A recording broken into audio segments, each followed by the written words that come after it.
भारत ने पाकिस्तान पर जो हमला किया यह कोई साधारण हमला नहीं था, बल्कि एक हाई टेक और स्ट्रेटेजिकली लेयर्ड स्ट्राइक थी जिसमें आधुनिक हथियारों का जबरदस्त इस्तेमाल हुआ। स्कैल्प क्रूज मिसाइल, ब्राह्मोस और लॉइटरिंग म्यूनिशंस, ये सब किसी फिल्म की तरह नहीं बल्कि सटीक मिलिट्री प्लानिंग के तहत इस्तेमाल किए गए। ये सबसे चौंकाने वाला और टैक्टिकल ब्रिलियंस दिखाने वाला तरीका था। अनमैन्ड डमी एयरक्राफ्ट्स का भी इस्तेमाल किया गया, जो पाकिस्तान की एयर डिफेंस को कंफ्यूज करने और उसकी एग्जैक्ट पोजीशनिंग जानने के लिए भेजा गया। और जैसे ही पाकिस्तानी राडार एक्टिव हुए, भारतीय मिसाइलों ने उन लोकेशंस को पिन पॉइंट करके निशाना बनाया। यही नहीं, भारत ने पाकिस्तान के 11 में से 12 मेजर एयरबेस को डायरेक्ट टारगेट किया, जिससे उनके रनवेज, हैंगर्स और कम्युनिकेशन इंफ्रास्ट्रक्चर को भारी नुकसान हुआ। पाकिस्तानी एयरफोर्स ने जवाबी हमले की कोशिश की, लेकिन भारतीय multi layered air defence systems जैसे एस-400, आकाश और MR-SAM ने उन्हें इंटरसेप्ट कर लिया। भारतीय लड़ाकू विमानों और एडवांस डिफेंस सिस्टम्स ने Pakistani jet Miraj 5, JF-17 thunder, F-16 और साब 2000 EDI अवैक्स जैसे एयरक्राफ्ट्स को डाउन किया।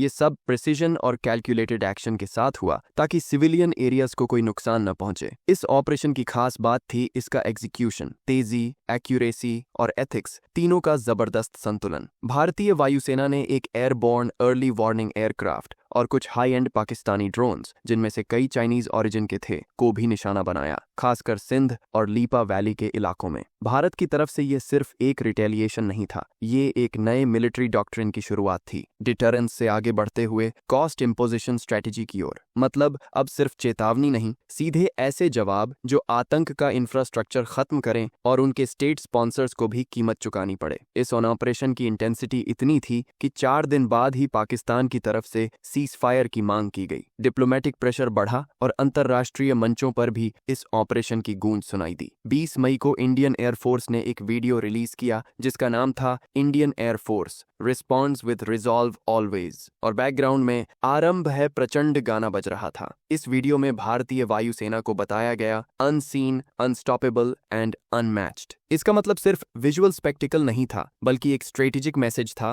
कि भारत अब सिर्फ रिएक्ट नहीं करेगा, बल्कि प्रोएक्टिवली अपने हितों की रक्षा करेगा। वीडियो में दिखाया गया कि कैसे भारतीय वायुसेना हमेशा तैयार रहती है, चाहे दुश्मन किसी भी एंगल से हमला करे। इसकी war readiness, air strike capability और हाईटेक आर्सेनल को हाईलाइट किया गया, और ये भी कि कैसे इंडियन फोर्सेज बिना अननेसेसरी कोलैटरल डैमेज के प्रिसाइज टारगेटिंग करती हैं। इसी दौरान कुछ और रिपोर्ट्स भी सामने आईं, जैसे कि लीपा वैली में पाकिस्तानी इंफ्रास्ट्रक्चर को पूरी तरह से तबाह कर दिया गया। कुछ मीडिया हाउसेज ने यह भी दावा किया कि गोल्डन टेम्पल के पास एयर डिफेंस गन्स लगाए गए हैं, लेकिन इंडियन आर्मी ने इसे साफ शब्दों में गलत बताया। सिर्फ इतना ही नहीं, भारत ने चीन द्वारा पाकिस्तान को दी गई एयर डिफेंस सिस्टम्स को भी इलेक्ट्रॉनिकली जैम किया, यानी एक तरह से पाकिस्तान के पास जो भी चाइनीज मिलिट्री टेक था वो भी इस ऑपरेशन में बेअसर साबित हुआ। इसके साथ ही रक्षा मंत्रालय ने आर्म्ड फोर्सेस को इमरजेंसी प्रोक्योरमेंट पावर्स दे दिए ताकि ऐसे क्रिटिकल समय में कोई हथियार या टेक्नोलॉजी खरीदने में देर न हो। इसी सिलसिले में इंडिया ने रूस से और ज्यादा S-400 सिस्टम्स की फॉर्मल रिक्वेस्ट भी कर दी। भविष्य को देखते हुए भारत अपने इंडिजिनस डिफेंस टेक पर भी फोकस बढ़ा दिया है। तेजस MK2 का पहला फ्लाइट 2026 में एक्सपेक्टेड है। इसके अलावा भारत ने हाल ही में भागवास्त्र नाम की counter drone swarm weapon system को भी सफलतापूर्वक टेस्ट किया है, जो आने वाले समय में एसिमेट्रिक वॉरफेयर में गेम चेंजर बन सकता है।